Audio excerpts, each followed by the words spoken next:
Bago pa lahat yan, this is my Philippine makeup trend behind the scene.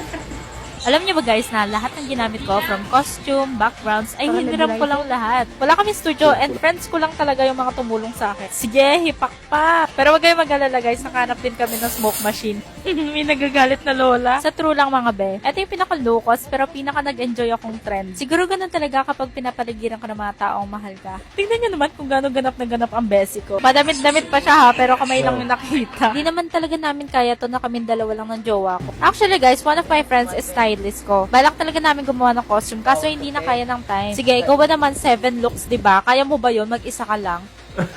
Kaya sa lahat na nagpahiram ng costume sa akin, sobrang thank you talaga. Especially kay Ma'am Althea, grabe, sobrang detailed po ng costume nyo. And authentic. Kaya from the bottom of my heart, thank you so much sa lahat ng tumulong sa akin to make this video possible. Especially to my love, grabe. From day 1 talaga, siya yung pinaka-supportive. Siya yung #1 fan ko. Siya pala nag-video and nag-edit, guys. Kaya thank you so much, King. And para sa mga nagtatanong, ako po yung nag-makeup sa sarili ko. Yes! So yun lang naman, sana na-enjoy niyo yung video ko. Mahal na mahal ko kayo and it's a wrap!